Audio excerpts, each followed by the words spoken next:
Hari ini kita bahas soal bahagia, perbandingan, dan ekspektasi.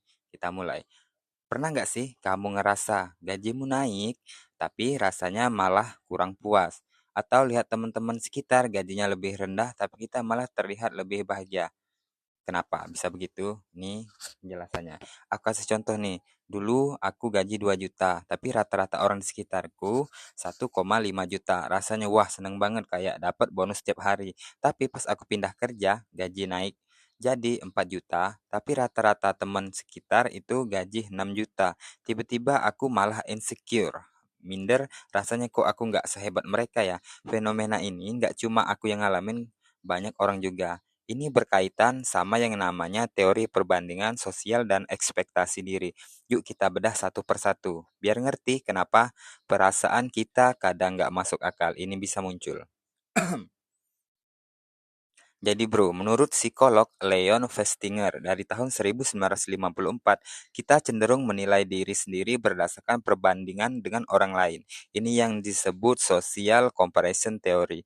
Nah, perbandingan ini bisa ada dua tipe. Ada upward comparison, perbandingan diri dengan orang yang lebih sukses atau lebih punya. Ini bisa memotivasi tapi kadang bikin insecure juga. Dan juga ada downward comparison. Tadi kan upward. Ini sekarang downward. Membandingkan diri dengan orang kurang beruntung ini bisa bikin kita puas sementara. Ini maksudnya ini bisa bikin kita puas sementara. Tapi kalau terlalu sering bisa bikin malas berusaha. Contohnya gaji kamu 5 juta di kantor lama. Rata-rata orang sekitar 3 juta. Rasanya kayak kamu raja dunia. Tapi pindah ke kantor baru yang rata-rata orang 8 juta rasanya kamu langsung minder. Bayangin analoginya kayak main game. Kamu level 5, semua teman level 3 dan seneng. Tapi pindah ke arena level 10, kamu naik level 7 tapi malah kalah jauh. Rasanya tetap kurang puas. Padahal dari kedua analogi ini yang pertama gaji lebih besar tapi malah minder. Yang ini gaji dan level lebih besar juga malah minder. Bentar aku ngisep rokok dulu.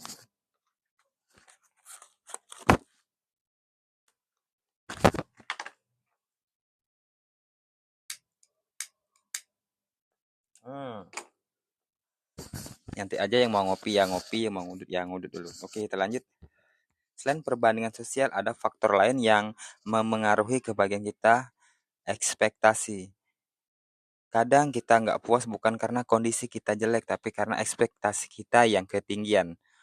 Ada fenomena yang disebut adaptasi hedonis, artinya kita punya kecenderungan kembali ke tingkat kebahagiaan semula setelah mengalami perubahan besar.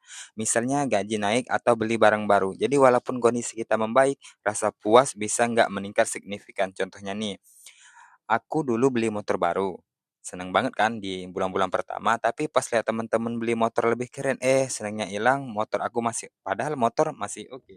Tapi persepsi kita bisa bikin kebahagiaan berubah. Jadi ini adalah soal persepsi ya. Bentar, ngopi dulu.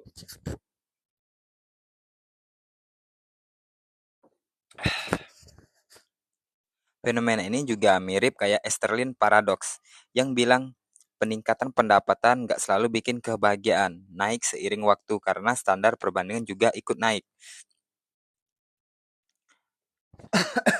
Sekarang coba lihat sehari-hari.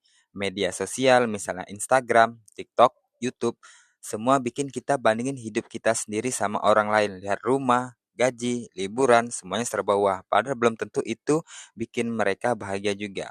Karena ini dari yang aku dapat dari nonton-nonton video-video short itu kadang yang mereka lihatkan hanya goalnya aja atau bagian tertingginya aja. Kita nggak lihat sisi penuh dengan kayak darah, keringat, dan perjuangan mereka. Kita lanjut. Lingkungan sosial juga sama. Teman yang selalu lebih sukses atau rekan kerja yang selalu lebih punya bisa bikin kita minder. Padahal pencapaian kita nggak kalah hebat. Analogi lucunya nih.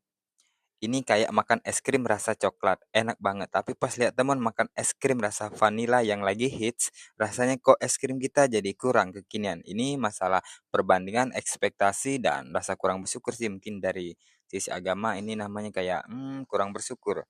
Padahal kalau kita bandingin yang dengan yang nggak makan es krim itu kita malah lebih wah banget. Oke, kita lanjut. Nah, biar kita nggak terjebak di perbandingan sosial, ada beberapa strategi nih yang bisa kita terapkan di kehidupan kita. Fokus pada pencapaian pribadi. Jangan terus-terusan bandingin diri sama orang lain. Fokus sama target dan progres kamu sendiri. Nah, dari sini kita tangkap kayak misalkan kita kan membandingin diri kita dari 0 sampai 100, sedangkan kita melihat di sosial atau video-video orang itu hanya melihat bagian 90 dan 100-nya. Kita nggak melihat yang perjuangan mereka dari 0 sampai 80-nya. Kan yang dilihat kan cuma bagian suksesnya aja. Oke, lanjut. Latihan syukur. Ini bahkan bukan hanya agama tapi semua yang ngajar baik-baik tentang rasa syukur ini ada juga penelitian di psikologinya, nanti kita bahas. Catat hal-hal yang kamu punya dan bersyukur tiap hari. Otak kita belajar melihat hal positif bukan cuma kekurangan. Jadi banyak yang kayak aku pernah baca buku dari Napoleon Hill dan yang berjudulnya Law of Attraction, itu kayak jurnal malam-malam sebelum tidur itu bisa banget. Dan juga bangun tidur langsung bersyukur itu langsung ngaruh banget ke kebiasaan kita. Jadi kalau misalkan ada di agamanya bangun subuh kayak istighfar, kayak bersyukur alhamdulillah itu dapat banget. Lanjut, batasi paparan media sosial. Kalau perlu, kurangi scroll media sosial atau filter konten yang bikin minder. Ini kayak membandingkan secara bawah sadar karena otak manusia itu kalau untuk dari gangguan distraksi perbandingan kayak gini, bukan perbandingan aja sih, semuanya itu butuh waktu balik lagi ke fokus sekitar 8 menitan ya. Aku lupa 8 menit apa 23 menit, kurang lebih kayak gitu. Yang lanjut. Mindset positif. Kebahagiaan itu bukan tentang punya paling banyak, tapi menghargai apa yang kita punya dan menikmati proses. Nah, kita bayangkan dua teman aja. A, gaji 2 juta.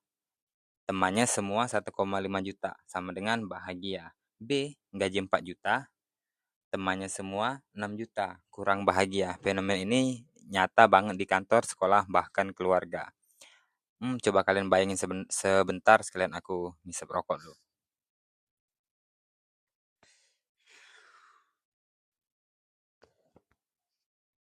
Kayak hukum tarik-menarik, kita lanjut ya. Energi positif muncul kalau kita fokus sama hal baik, bukan membandingkan dengan orang lain. Pikiran kita menarik kebahagiaan dan persepsi, bukan angka semata. Ini kalau buku di Law of Attraction yang di Napoleon Hill namanya, kalau kalian pernah baca itu kayak kita fokus ke kebahagiaan dan otak kita akan mencari jalan karena kita di sistem neuron ada namanya neuroplastisitas kayak gitu ya, yang cara kerjanya adalah dia terus mencari hal-hal yang kita pikirkan. Contohnya yang sering dianalogikan dari aku nonton-nonton, misalkan kita melihat, kita memikirkan mobil merah, tahu-tahu entah kenapa kayak mobilnya banyak warna merah nongol di kita. Padahal itu sebenarnya memang udah terjadi dan sering kayak gitu. Tapi karena otak kita lagi fokus ke mobil warna merah, ya kelihatan mobil warna merah aja. Padahal sebenarnya ada mobil kuning, hijau, ataupun ungu. Oke, lanjut. Kesimpulan, jadi kebahagiaan itu sangat tergantung perbandingan sosial dan ekspektasi pribadi. Perubahan kondisi nggak otomatis bikin kita bahagia. Yang penting adalah cara kita menilai diri sendiri. Mulai sekarang fokus sama progres diri sendiri, bersyukur, dan jangan terlalu bandingin hidupmu sama orang lain. Kalau kamu suka pembahasan kayak gini, subscribe dan aktifkan notifikasi biar nggak ketinggalan konten seputar psikologi kehidupan dan hukum semesta yang bikin kita happy. Nah, ini kalau algoritma kalian suka nge-like kayak gini, nanti konten dari teman-teman kreator lainnya yang membahas soal kebahagiaan atau self improvement, self awareness juga nanti juga disodorin ke kalian. Oke, terima kasih.